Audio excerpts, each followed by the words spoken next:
எங்கள் ஊரில் வேலை செய்யும் போது எங்கள் காவலர்கள் அவங்க புரியுதுங்களா, எங்கள் காவலர்களை அடிக்கிறதுக்கு உங்களுக்கு யார் பர்மிஷன் கொடுத்தது? முதல்ல அவங்க தான் வந்து நிற்பாங்க.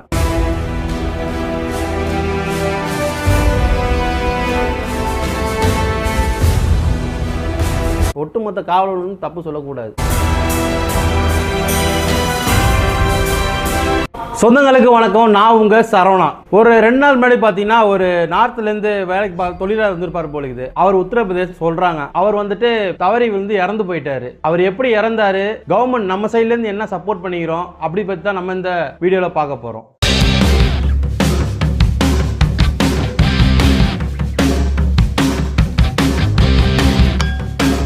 திருவள்ளூர் மாவட்டம் பார்த்தீங்கன்னா பக்கத்தில் மீஞ்சூர் அப்படிங்கிற ஒரு ஏரியா, அது பக்கத்தில் காட்டுப்பள்ளி அப்படின்னு சொல்கிறாங்க.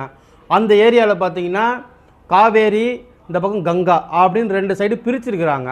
அந்த நார்த்லேருந்து வேலை பார்க்குறாங்க பார்த்தீங்களா, அவங்களுக்கு வந்து இந்த ஒரு பக்கம் இந்த பக்கம் போர்ஷன் மாதிரி பிரித்து தங்க வச்சுக்கிறாங்க. அவங்க ரொட்டீனே இதுதான். காலையில் வேலைக்கு போவாங்க. ஒரு பெரிய கம்பெனியில் வந்துட்டு பில்டிங் கான்ட்ராக்டர் வேலை செய்கிறாங்க பொழுது அங்கே போயிட்டு முடிச்சுட்டு வந்துட்டு தங்குவாங்க. இதுதான் அவங்களோட டெய்லி வழக்கம். அதில் ஒருத்தர் வந்துட்டு அமர் பிரசாத் அப்படிங்கிறவர் என்ன பண்ணிக்கிறாருன்னா 35 வயசு அவருக்கு. அவர் என்ன பண்ணிக்கிறாருன்னா அந்த தங்குறாங்க பார்த்தீங்களா, அந்த இடத்துல மேலே ஏறி போகும்போது கொஞ்சம் மேலே ஏறி போகிற மாதிரி தான் இருக்குது. அப்படி மேலே ஏறி போகும்போது பார்த்தீங்கன்னா அவர் அப்படியே தடுமாறி பின்னாடி விழுந்துக்க போகுது. விழுந்து அடித்ததில் ஃபுல்லாக பிளட்டு வெளில வந்துருக்குது. இந்த ரத்தம் வெளில வந்தோடனே டக்குன்னு ஆம்புலன்ஸில் அரேஞ்ச் பண்ணி இங்கே தூக்கிட்டு ஓடிக்கிறாங்க. போகும்போது பார்த்தீங்கன்னா போகிற வழியே அவர் இறந்து போயிட்டார். இப்படி இறந்து போயிட்டார் அப்படின்னு தெரிஞ்சோடனே நியூஸ் தெரிஞ்சு என்ன பண்ணாங்கன்னா போலீஸில் என்ன பண்ணாங்கன்னா வந்துட்டாங்க. நம்ம காவல்துறை வந்துட்டு இதை முறைப்படி இப்படி இறந்தாரா இல்லை வந்துட்டு வேறு ஏதாவது பிரச்சனையாக இருக்குது அப்படின்னு தெரிஞ்சுன்னு சொல்லிட்டு பிரேத பரிசோதனைகளாக உடல் சிகிச்சை சொல்கிறாங்க பார்த்தீங்களா, அதுக்கு அமுச்சு வச்சுட்டாங்க. எங்கே நம்ம ஸ்டான்லி ஹாஸ்பிட்டலில்.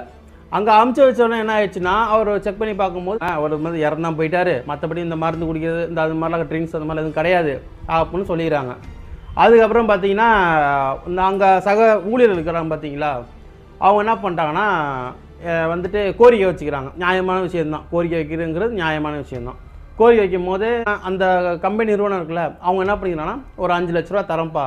அப்புறமேட்டு இந்த தம்பியோட இந்த அமர் பிரசாத் சொல்கிறா பார்த்தீங்களா, அவர் வந்துட்டு உடலை வந்துட்டு நாங்கள் அந்த உத்தரப்பிரதேஷ் அவர் சொந்த ஊர் அதான் பொழுது அங்கே வந்துட்டு நாங்கள் அமுச்சு விட்றோம் அப்படின்னோடனே இல்லை எங்களுக்கு இது வந்து இது பத்தாது அப்படின்னோடனே வேறு ஏதாவது செய்யணுன்னே சரி ஓகேப்பா என்னென்னு பார்க்கலாம் அப்படிங்கும்போது ஒரு 500 பேர் வந்து பார்க்கும்பொழுது அந்த பிரச்சனைக்கு அப்புறம் பார்த்தீங்கன்னா ஒரு 1000 பேர் வந்துட்டு ஃபுல்லாக இறங்கிட்டாங்க. இறங்கி போராட்டம் பண்ணாங்க. போராட்டம் பண்ணோடனே அந்த ஊர் ஆளுங்க என்ன அந்த நிறுவனத்தோட ஓனர் இருப்பார்ல, அவர் என்ன பண்ணார்னா வேறு வழி இல்லாமல் போலீஸை கூப்பிட்ருக்காங்க. போலீஸை கூப்பிட்டோன்னே என்ன பண்ணிங்கன்னா நம்ம காவலர்கள் நேரம் அங்கே போனாங்க. போகும்போது அந்த சேஃப்டிக்கெலாம் வேணும் பார்த்தீங்களா, அதனால் வந்துட்டு ஏதாவது ஆயிரும்னு சொல்லிட்டு மேலே இந்த ஹெல்மெட்டு இந்த ஷீல்டு இந்த மாதிரிலாம் ஸ்டிக்கெல்லாம் கையில் வச்சுக்கிட்டு போகும்போது அவங்க சைடில் என்ன பண்ணிக்கிறாங்கன்னா அந்த தொழிலாளர் இருக்கிறாங்களே அவங்க சைடில் என்ன பண்ணிக்கிறாங்கன்னா ஃபுல்லாக கல்லை விட்டு இந்த கீழே இருக்கிற எல்லா கல்லையும் எடுத்து போட்டு அடிச்சுக்கிறானுங்க. அப்போ கூட நம்ம காவலர் என்ன பண்ணாங்கன்னா சரி ஓகே இதை நம்ம தடுக்கணும், ஏன்னா இது பெருசாகிடக்கூடாது அப்படின்னு சொல்லிட்டு தடுக்கணும்னு சொல்லி போயிருக்காங்க. போகும்போது அவங்க அடித்தோடனே தாங்க முடியல. ஆமாம், யாராக இருந்தாலும் கொஞ்சம் யோசிச்சு பாருங்களேன். ஒரு 1000 பேர் சேர்ந்து கல்லெல்லாம் தூக்கி அடிச்சுக்கிறாங்க அப்படி போராட்டம் பண்ணி அப்படின்னா என்ன பண்ண முடியும்? வேறு வழி இல்லாமல் நம்மளாலும் திருப்பி அடிக்க பார்த்துருக்காங்க, அடித்து உடச்சி. ஏன்னா கலவரத்தை நிப்பாட்டணும், அவங்க கலவரத்தை நிப்பாட்டி அவனை வேறு வழி இல்லை அப்படின்னு சொல்லி பண்ணும்போது அவங்க தூக்கி அடிச்சிடறாங்க. அடித்தோடனே போயிட்டு உள்ளே போங்க அப்படின்னோடனே அவனு விடலை, திரும்ப அடிக்கிறானுங்க. அடித்தோடனே அதுக்கப்புறம் அடித்து கண்ணீர் புகையை விட்டு அதில் கூட்டம் கலைஞ்சி பாதி பேர் உள்ளே போய் அந்த தங்கியிருந்தாங்களே அங்கே போயிட்டு அவங்க இருக்கிற இடத்துல போயிட்டு பாதி பேர் இருந்துட்டாங்க. இருந்ததுக்கப்புறம் பார்த்தீங்கன்னா மீதி இருந்த ஒரு 400 பேர் அந்த மாதிரி என்ன பண்ணிக்கிறாங்கன்னா திருப்பி விடலை, அவன் நிப்பாட்டில் தூக்கி அடிக்கிறானு கல்லை.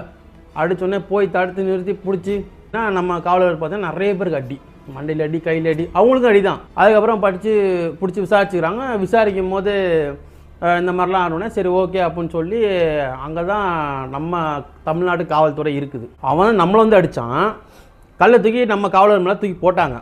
போட்டுட்டு நம்ம காவலர் என்ன பண்ணிக்கிறாங்கன்னா தடுக்கிறதுக்காக தூக்கி கல்லை தூக்கி போட்டு அடிச்சுக்கிறாங்க, லத்தியை வச்சு அடிச்சுக்கிறாங்க. அடித்து அவன் ரத்த ஊற்றி கடந்தான். ஆனால் அங்கே மனிதாபமை பார்த்து நம்ம வேறு எந்த போலீஸ் வேறு எந்த ஸ்டேட்டு போனாலும் சரி, எந்த அதிகாரியாக இருந்தாலும் சரி, எனக்கு தெரில, மோஸ்ட்லி இருக்காது. ஆனால் நம்ம ஸ்டேட்டில் பார்த்தீங்கன்னா தூக்கி அவனை ஆம்புலன்ஸில் உட்கார வச்சு அமுச்சு விட்ருக்காங்க. ஏன்னா அவனு ஒரு உயிர். அதில் பார்த்தீங்கன்னா ஒரு 29 பேர் வந்துட்டு வழக்கு பதிவு செஞ்சு 15 நாள் வந்துட்டு கோர்ட்டில் வந்து சொல்லிக்கிறாங்க. இது என்ன பிரச்சனை என்னன்னு விசாரிப்போம் அப்படின்னு சொல்லிட்டு. முக்கால்வாசி இடத்துல ஃபுல்லாக டீ கடை இருந்தாலும் சரி, ஒரு ஹோட்டல் இருந்தாலும் சரி, இல்லை ஒரு மால், இந்த forum mall, VR mall, city centre mall, இந்த பார்த்தீங்கன்னா ஒரு எனக்கு தெரிஞ்சு ஒரு 60% பார்த்தீங்கன்னா இந்த வட மாநிலத்தில் ஆளுங்க வந்துட்டு ஊழியர் தான் வேலை செய்கிறாங்க. அது நான் குறை சொல்லலை, அவங்க கஷ்டம் வந்து வேலை செய்கிறாங்க. இந்த அந்த நிறுவனம் இருக்குல்ல, இந்த பில்டிங் நிறுவனம் இருக்குல்ல, அவங்களும் வந்துட்டு தமிழ் பொழுது, ஹிந்தி தெரியல, இங்கிலீஷ் தான். அந்த வட மாநிலத்தில் பார்த்தீங்கன்னா இங்கிலீஷ் தெரியாது, மோஸ்ட்லி தெரியாது, ஃபுல்லாக ஹிந்தி தான். அப்படி இருக்கும்போது நம்ம பேசுகிறது, அவன் பேசுகிறது நம்ம புரிஞ்சுக்கணும் அவசியம் கிடையாது. ஏன்னா அவன் நம்ம ஊருக்கு பொழப்ப தேடி வரான். அப்போது நம்ம ஊர்லேருந்து அவன் ஊரில் நம்ம பொழப்ப தேடி வரும்போது அவன் நம்ம மொழியை கற்றுக்கணும். இப்போ கற்றுக்கிட்டா நிறைய பிரச்சனையை சால்வ் பண்ணுறது இருக்குது. இப்போ அம்பத்தூரில் பார்த்தீங்கன்னா நம்ம காவலர்களை அடித்து அவனுக்கு விரட்டுறானுங்க. திருப்பூரில் பார்த்தீங்கன்னா ஒரு கேங்கே இருக்குது, இந்திக்காரங்க, அதான் வட மாநிலத்தாளுங்க, ஒரு ஏரியா ஃபுல்லாகவே ஆக்கிரமித்து வச்சுக்கிறாங்க. அது ஒரு பிரச்சனை போயிட்டுருக்கு. அதே மாதிரி ஒரு இடத்துல ஒரு 100 பேரை ஒரு ஆள் கொண்டு வரான்ப்பா, ஒரு 100 பேரை கூட்டிகிட்டு வரான் அப்படின்னா அவன் வந்துட்டு ஒரு தரகராக இருப்பான். எனக்கு தெரிஞ்சு கண்டிப்பாக யாரோ ஒரு ஆள் இருப்பான், ஏஜென்ட்டு ஒரு ஆள் இருப்பாங்க. அந்த ஏஜென்ட்டு பார்த்தீங்கன்னா தமிழ் மொழி ப்ராப்பராக கற்றுக்கணும் நம்ம ஸ்டேட்டில் வந்து வேலை செய்யும் போது. அப்போது அந்த இடத்துல பிரச்சனை வர வாய்ப்பு கம்மி. சரிங்களா? ரெண்டாவது, நம்ம ஊரில் எந்த பிரச்சனை நடந்தாலும் முறையாக காவலர்கிட்ட போயிட்டு, ஐயா இந்த மாதிரி பிரச்சனையா, இந்த மாதிரி நாங்கள் வந்துட்டு எங்கள் ஊரில் வந்துட்டு எங்கள் தெருவில் வந்துட்டு இந்த மாதிரி பிரச்சனை நடக்குதுன்னு சொல்லி முதல்ல போயிட்டு நம்ம புகார் கொடுக்கணும். ஆனால் இங்கே அப்படி கிடையாது. இப்போ அவங்க என்ன பண்ணுறாங்கன்னா கல் எடுத்துகிறானுங்க. கல் எடுத்துகிட்டு அது புரிஞ்சு பண்ணுறாங்களா புரியாமல் பண்ணுறாங்களா ஒன்றும் தெரியல. ஒரு ஆயுதத்தை தூக்கி நம்ம ஒருத்தர் மேலே எறிகிறதுக்கு யார் இது சொன்னது? ஒருத்தர் இறந்துட்டான், அவன் தவறி விழுந்து இறந்துட்டான், தடுமாறி பின்னாடி விழுந்து இறந்துட்டான். அது கோரிக்கை வச்சாங்க, பணம் பத்தலன்னு சொன்னாங்க. அதை பற்றி வேறு ஆள்கிட்ட வச்சு பேசுங்க.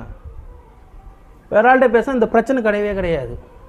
இப்போ வரைக்கும் அந்த காட்டுப்பள்ளிங்கிற இடத்துல பார்த்தீங்கன்னா நம்ம காவலர் வந்துட்டு இருக்கிறாங்க.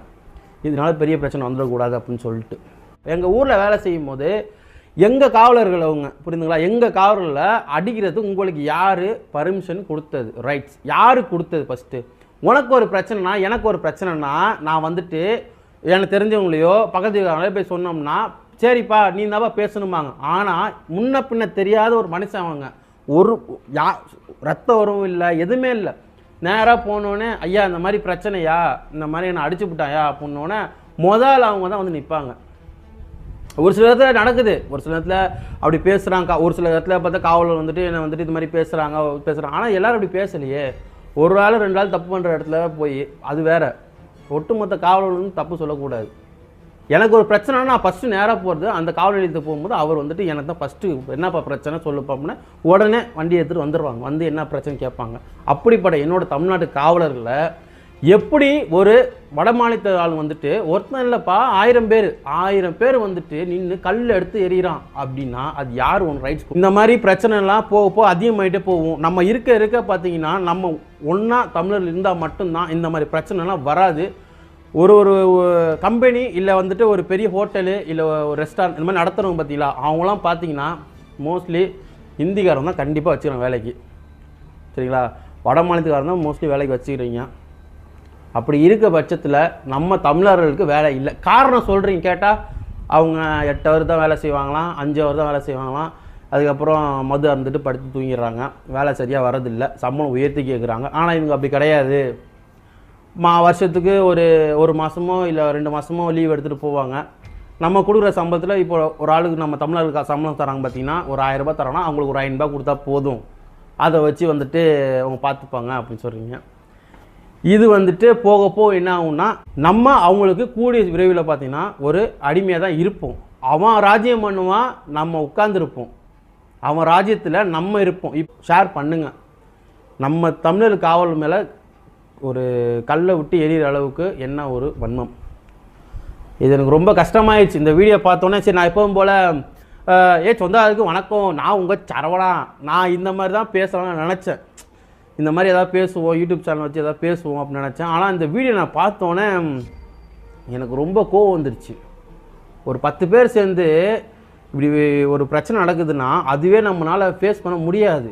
ஒரு 1000 பேர் சேர்ந்து நம்ம காவலர்கள் ஒருத்தர் அடிக்கிறான் அப்படின்னா நம்ம காவலர்கள் எனக்கு புரியலை, எப்படி இது நடக்குதுன்னு தெரியல. இது சரி, ஓகே. இந்த பதிவில் நான் என்ன நிறைவு செய்கிறேன்னா, என்ன முடிக்கிறேன்னா, இந்த பிரச்சனையை தவிர்க்கணும்னா ஃபஸ்ட்டு விஷயம் பார்த்தீங்கன்னா கம்யூனிகேஷன், மொழி பிரச்சனை. நம்ம ஒரு இடத்துல வேலைக்கு போகும்போது ஒரு மொழியை கற்றுக்குறோம் சரிங்களா, நம்ம ஒரு இடத்துல வேலைக்கு போய் மொழியை கற்றுக்குறோம். அதே மாதிரி அவங்க வந்து நம்ம இடத்துக்கு வராங்கன்னா ஒரு பொறுப்பாளர் இருப்பார், ஒரு 100 பேர் கூட்டு வரா பொறுப்பாளர் இருப்பார். அவர் வந்துட்டு அட்லீஸ்ட் அவராவது மொழியை கற்றுக்கிட்டு என்ன பிரச்சனை அப்படிங்கிறது முதல்ல இங்கே கேட்டு அங்கே சொல்கிறதுக்கு ஒரு கம்யூனிகேஷன் ரெடி பண்ணணும் சரிங்களா. அதே மாதிரி அதோட அடையாள அட்டை, நான் இந்த கம்பெனியில் வேலை செய்கிறேன், இது என்னோடய அடையாள அட்டை. இப்போ ஆதார் கார்டு பார்த்திங்களா இருக்குது, அந்த மாதிரி இது என்னோடய அடையாள அட்டை, நான் இந்த கம்பெனியில் வேலை செய்கிறேன், என்னோடய ஊர் இது அப்படின்னு சொல்லி ஏதாவது ஒன்று ஒரு ப்ரூஃப் இருந்தால் நல்லாயிருக்கும். அடுத்த வீடியோ சந்திக்கும் வரை உங்களிடம் விடைபெறுவது உங்கள் சரவணா.